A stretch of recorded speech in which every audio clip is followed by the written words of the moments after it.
Bonjour et bienvenue, voici notre tour d'horizon économique, géopolitique, sanitaire et boursier. Nous sommes le lundi 1er septembre.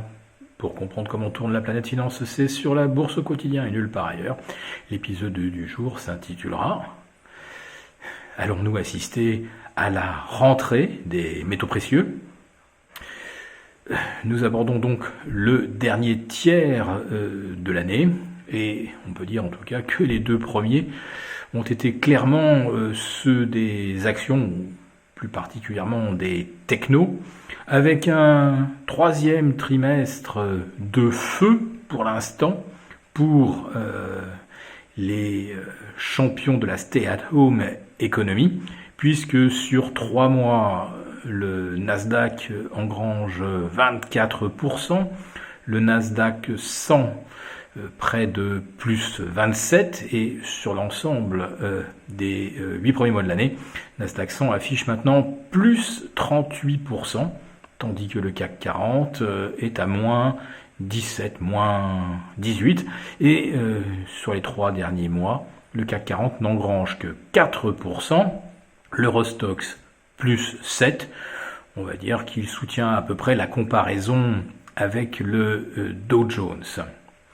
Mais les 3 derniers mois ont été également ceux des métaux précieux, de l'or et de l'argent qui bondit maintenant vers 29 $, qui s'est donc affranchi des principales résistances moyen terme. Ça pourrait préfigurer une ascension en direction des 35. En tout cas, il n'y a plus guère d'obstacles gratuits, d'obstacles sérieux. Alors, la performance de l'or, un peu plus de 10% gagné en 3 mois, ça fait effectivement pas le figure en comparaison de Tesla qui a vu son cours tripler. Sa capitalisation dépasse d'ailleurs maintenant les 500 milliards et Tesla pourrait aujourd'hui, si les cours de préouverture étaient confirmés, passer devant Berkshire Hathaway pour se hisser à la 6e place du classement planétaire des actions. Alors c'est vrai, encore assez loin d'Apple avec ses 2200 milliards, mais enfin tout de même, faut pas oublier que Tesla ne réalise qu'environ 25 milliards de dollars de chiffre d'affaires pour une capitalisation de 500 milliards, autrement dit, ça se paye 20 fois. Aucune valeur du S&P 500 ne s'est jamais payé 20 fois. Alors c'est arrivé pour quelques petites bricoles du Russell 2000 ou d'indices secondaires quand la folie spéculative s'emparait des opérateurs, mais jamais une valeur pesant plus de 10 milliards n'a pu afficher même plus de 5 fois une valorisation supérieure à 5 fois son chiffre d'affaires. Voilà, donc Tesla, on va le dire, c'est une sorte de Bitcoin, sauf qu'aujourd'hui Tesla c'est 2 fois et demi la capitalisation du Bitcoin, c'est aussi presque 2 fois la capitalisation de la totalité des crypto-devises. Donc tout ça c'est du vent, et donc ma question initiale c'était, est-ce que septembre sera la rentrée des métaux précieux, parce que là, évidemment, c'est du concret.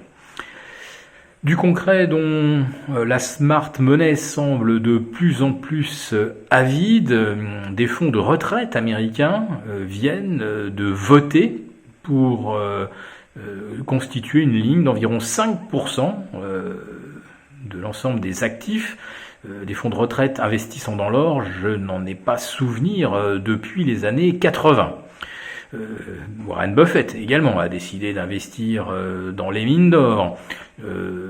Des stratèges comme ceux de Morgan Stanley ou JP Morgan conseillent également à leurs plus gros clients d'acheter de l'or. Alors évidemment, ces clients leur reprocheront de ne pas avoir acheté du Tesla comme n'importe quel Robinhood Traders, mais on va dire que les initiés et la smart money voient un petit peu plus loin que la bulle spéculative actuelle.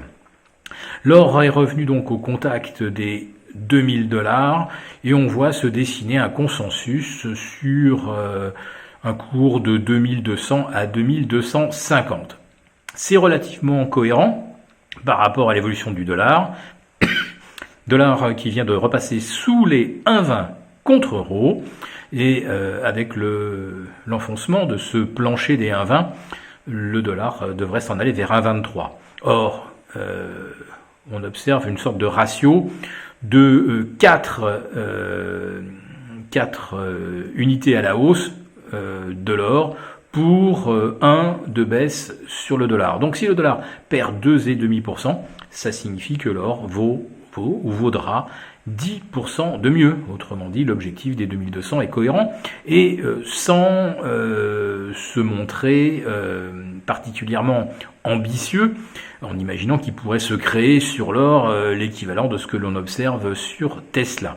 Bon, ça n'arrivera pas évidemment parce que les cours de l'or restent quand même quelque part contrôlés par les banques centrales qui, comme vous le savez, peuvent émettre des contrats à terme pour les vendre à découvert et contenir une envolée trop spectaculaire de l'or. En ce qui concerne l'argent, là par contre les banques centrales ne s'y intéressent guère, et je le répète, au-delà des 29 $, je ne vois pas très bien ce qui arrêterait maintenant la course de l'argent.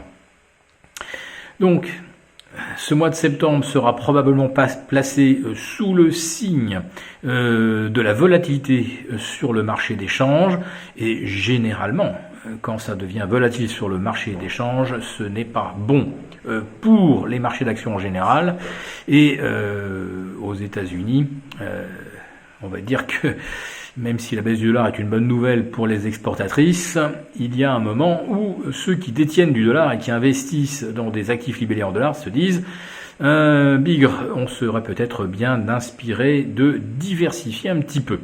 Voilà, et cette grande diversification, elle a peut-être commencé donc avec l'or et l'argent. Pour l'argent, c'est maintenant une quasi-certitude, je le répète, au-delà de 29. Si cette vidéo vous a plu, n'hésitez pas à nous mettre un pouce et rendez-vous donc jeudi pour notre premier live où bien sûr nous reparlerons des métaux précieux avec nos abonnés, ça va de soi.